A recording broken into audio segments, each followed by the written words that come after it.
नमस्ते। आर्यावर्त की कहानियाँ में आपका स्वागत है।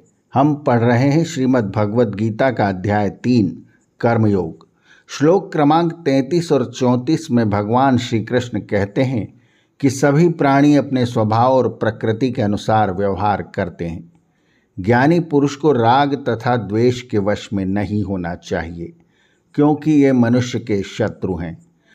अब श्लोक क्रमांक 35 से आगे। श्रेयान् स्वधर्मो विगुणः परधर्मात् स्वनुष्ठितात् स्वधर्मे निधनं श्रेयः परधर्मो भयावह। यदि पराय धर्म का आचरण सुखकर बने तो भी जो धर्म करना है उसी को करना अधिक कल्याणकारी है, भले ही वह सदोष हो। स्वधर्म में मरना भी कल्याणकारी है, परंतु दूसरों के धर्म का पालन करना भयंकर है। यद्यपि आज चातुर्वर्ण व्यवस्था समाज में समाप्त हो चुकी है, इसलिए यह आधुनिक काल में लागू नहीं होता, पर मनुष्य एक सामाजिक प्राणी है। आज के युग के लिए इस विषय में गीता का संदेश यही है कि समाज व्यवस्था में जो भी व्यवसाय अपने स्वभाव अनुसार अपने लिए चुने, उसमें निष्णात बने तथा जीवन पर्यंत उसी को कर्तव्य मानकर साम्य बुद्धि से फलाशा त्याग कर करता रहे। अन्य लोगों का व्यवसाय अधिक लाभप्रद लगे तो भी अपने ही व्यवसाय को, जिसमें वह पारंगत है, करने में लगा रहे, चाहे उसमें मृत्यु का वरण करना पड़े। यह स्वधर्म से तात्पर्य किसी मत या पंथ या संप्रदाय से बिल्कुल नहीं है। स्वभाव के अनुकूल धर्म ही स्वधर्म है। अर्जुन उवाच अथ केन प्रयुक्तो अयं पापं चरति पुरुषः अनिच्छन्नपि वार्ष्णेय बलादेव नियोजितः। अर्जुन ने प्रश्न किया, हे श्री कृष्ण, अब यह बताओ कि मनुष्य अपनी इच्छा न होने पर भी किसकी प्रेरणा से पाप कर्म में लीन होता है, मानो कोई उसे बरबस उस कर्म को करने की प्रेरणा दे रहा हो। श्री भगवान वाच काम एष क्रोध एष रजोगुण समुद्भवः महाशनो महापाप्या विद्येन सिंह वैरिणम धूमेन व्रियते बहिर्यथादर्शो मलेन च यथोत्वेनाव्रतो गर्भस्तथा तेनेदमाव्रतम् आवृतं ज्ञानमेतेन ज्ञानिनो नित्यवैरिणा कामरूपेण कौन्तेय दुष्पूरेणानलेन च। इस विषय में यह समझो कि रजोगुण से उत्पन्न होने वाली कामनाएं और क्रोध ही जो महाभक्षी एवं पापी हैं, गहरे शत्रु हैं।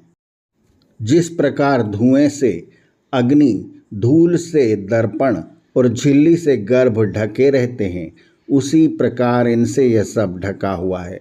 हे कौन्तेय, ज्ञानी का यह शत्रु काम अर्थात कामनाएं कभी न तृप्त होने वाली आग के समान है।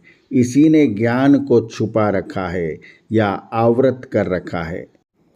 इंद्रियाणि मनो बुद्धिरस्याधिष्ठानमुच्यते एतैर्विमोहयत्येव ज्ञानमावृत्य देहिनम् तस्मात् त्वमिन्द्रियाण्यादौ नियम्य भरतर्षभ पापमानं प्रजाहि योनं ज्ञान विज्ञान नाशनम।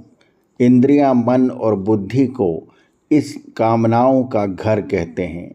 इनके आश्रय से काम यानी कामनाएं ज्ञान को ढककर मनुष्य को भुलावे में डाल देती हैं।